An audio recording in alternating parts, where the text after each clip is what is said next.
तो चलिए दोस्तों, यहाँ जो है जूलॉजी से शुरू करते हैं। बायो से आपके लिए सबसे बेस्ट रहेगा और इसको कंप्लीट करवा देंगे। एक सिलेबस कंप्लीट होगा, फिर प्रैक्टिस सेट हो जाए, इसका एमसीक्यू भी आपका करवा दिया जाएगा। तो जो जंतु विज्ञान यहाँ कंप्लीट करते हैं। ठीक है, बस आपको मेरे चैनल से जुड़े रहना और कुछ नहीं करना है। तो शुरुआत से यहाँ शुरू करते हैं ताकि आप मेरे चैनल से जुड़े रहें और इसको शेयर और सब्सक्राइब करते रहें। तो इसको थोड़ा जूम कर दें ताकि आपके लिए आसान हो सके, आप ही इसी पढ़ सकें। तो यहाँ बोला जा रहा है कि सजीवों के अध्ययन को जीव विज्ञान कहा जाता है। ठीक है, और जीव विज्ञान के जनक अरस्तु को कहते हैं। जीव विज्ञान की दो शाखाएं होते हैं, जूलॉजी और बॉटनी। ठीक है, जूलॉजी का में जो है आपका जंतुओं के अध्ययन करना है, इसमें आपको जंतुओं के बारे में बताएंगे। वही बॉटनी की बात करें तो बॉटनी में आपको पेड़ पौधे की जानकारी आपको मिलती है। जूलॉजी के जनक को अरस्तु कहा जाता है और वही बॉटनी के जो जनक हो जाएंगे आपके, ठीक है, बॉटनी के जनक को आपको यहाँ थियोफेस्टस कहते हैं। ठीक है, आप यहाँ देख सकते हैं। अब चलिए कंप्लीट हो चुका है। अब वही बात कोशिका की कर लेती। छोटी सी जानकारी थी जो आपको मिल गई और आपके लिए बेस रहा। अब क्या है आपका है कोशिका, और जैसे कि एक बार इसको आप रिवीजन भी कर सकते हो, दोबारा देख भी सकते हैं, आपके लिए बेस्ट रहेगा। और यदि मेरे जो हम स्लो बोल रहे होंगे तो आप स्पीड भी करके आप सुन सकते हो। ठीक है, मन में आपको बस क्वेश्चन, मन के बीच बीच में एक पीछे वाला क्वेश्चन आपको दे देंगे, आपके लिए बेस है, आपके लिए ही कर रहे हैं ताकि आप मन में ही सोच लें कि हाँ क्या है। कोशिका की बात करें तो कोशिका के अध्ययन साइटोलॉजी कहलाता है। कोशिका प्रत्येक जीवधारियों का संरचनात्मक तथा क्रियात्मक इकाई है। प्रत्येक जीवधारी का शरीर कोशिका से मिलकर बना होता है। सर्वप्रथम कोशिका की खोज 1665 ईस्वी में रॉबर्ट हुक ने किया था।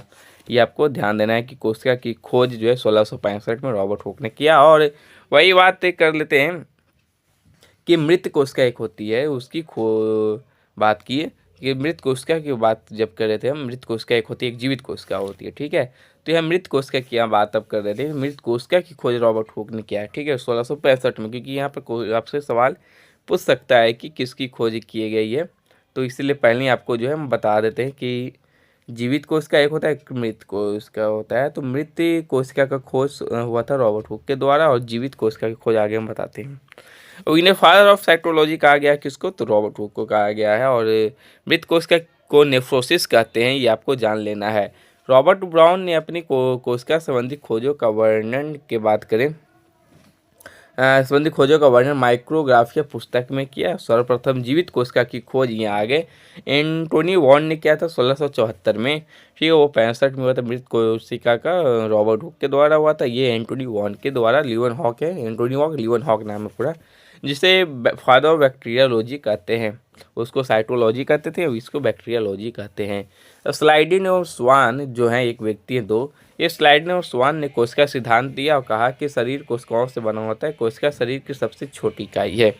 सबसे छोटी कोशिका जो है यहाँ माइक्रो प्लाज्मा होती है, और सबसे बड़ी कोशिका शुतुरमुर्ग के अंडे को होते हैं। और सबसे लंबी कोशिका की बात करें तंत्रिका तत्व, ब्रेन के जो तंत्र होते हैं वो, या फिर अब इसको स्नायु कोशिका भी आप बोल सकते हो। ठीक है, मानव में सबसे बड़ी कोशिका है अंडाणु, वो हम इंग्लिश में है। और मानव की सबसे छोटी कोशिका स्पर्म शुक्राणु है। तो ये सब आपको थोड़ी जानकारी होनी चाहिए। ठीक है, और चलिए नेक्स्ट यहाँ बात करें कि तंत्रिका की बात कर लेते हैं कि तंत्रिका कोशिका में किसी भी प्रकार का विभाजन नहीं होता है, आपको जान लेना है। ठीक है, जो सबसे बड़ी कोशिका थी तो तंत्रिका कोशिका में किसी भी प्रकार का विभाजन नहीं होता है। अंतः क्षतिग्रस्त कोशिका को ये ठीक नहीं कर सकता है, तो इसी कारण सर में जब चोट लगने से शीघ्र ही किसी की मृत्यु हो जाती है। ये आपको जानना चाहिए।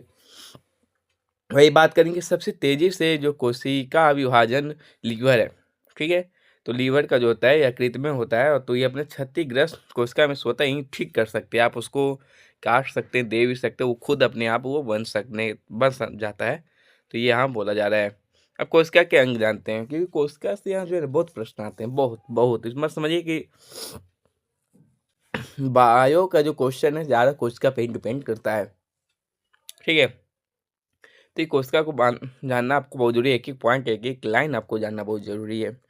और जो लास्ट में क्वेश्चन होगा वो नेक्स्ट वीडियो में होगा, क्योंकि पढ़ने के बाद इसी में क्वेश्चन नहीं है, वो वीडियो नेक्स्ट बनेगा।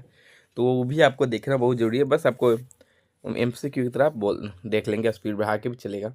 जीव द्रव आते हैं कोशिका के अंग में, जीव द्रव बात करते हैं, मतलब एक कोशिका द्रव केंद्रीकृत द्रव के पहले जीव द्रव क्या है, तो जिसको आप इंग्लिश में प्रोटोप्लाज्म कहते होगे। और तो प्रोटोप्लाज्म इसकी खोज पुरकेंजे ने की, ठीक है। आप इंग्लिश से याद करें तो पूर और यहाँ प्रो, ये भी PR है, ये भी PR है, आप याद कर सकते हो।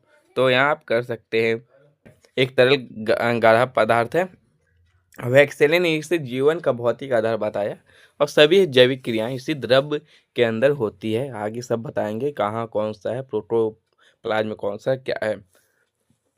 इसमें 80% भाग आपका जल का बना होता है, 20% क्या क्या। चलिए, ये दो प्रकार के होते हैं, कोशिका द्रव और केंद्रिका द्रव। कोशिका द्रव को कोशिका को सूखने से ये बचाता है, जो कोशिका द्रव है वो कोशिका को सूखने से बचाता है। वही कोशिका भित्ति एक होती है, बताते हैं आपको। तो एक कोशिका भित्ति होती है, ठीक है। तो कोशिका भित्ति जिसको आप सेल वॉल बोलते होंगे इंग्लिश में, तो यह सेलुलोज का बना होता है। कैसे इसको याद करना है कि सेलुलोज का बना होता है, कोशिका भित्ति को एक सेल आप देख लें, सेल वॉल, तो यहाँ वॉल हो गया एक, सेल यहाँ सेल हो गया, यहाँ सेल यहाँ भी आप है, सेल वॉल, सेल वॉल दीवार है। तो लॉज, लॉज दीवार से ही बनता है, कहीं अब लॉज में ठहरते ही होंगे तो लॉज हो गया। तो सेल वॉल एक सेलुलोज का बना होता है, और यह केवल पादपों में पाया जाता है, ये आपको जानना है। बात करें कोई सेल वॉल, तो सेलुलेज का बना, तो यह केवल पादपों में पाया जाता है, पेड़ पौधे में पाया जाता है। और यहाँ बात करें, पेड़ पौधों को सुरक्षा रखता है, इसलिए इसमें पाया जाता है। और जीवाणु का एक पादप होता है जिसकी कोशिका भित्ति पेप्टिडोग्लाइकेन की बनी होती है, ठीक है। और यह कवच की कोशिका भित्ति काइटिन की बनी होती है, क से कवच, क से काइटिन की जो है यहाँ बनी होती है। चलिए यहाँ बात करते हैं नेक्स्ट। चलिए यही बात अब करते हैं कोशिका झिल्ली की। वो कोशिका भित्ति आपका हो गया सेल वॉल, अब यहाँ कोशिका झिल्ली पे आ गई है। जंतु और पादप दोनों में पाया जाता है। तो आपसे प्रश्न पूछता है कि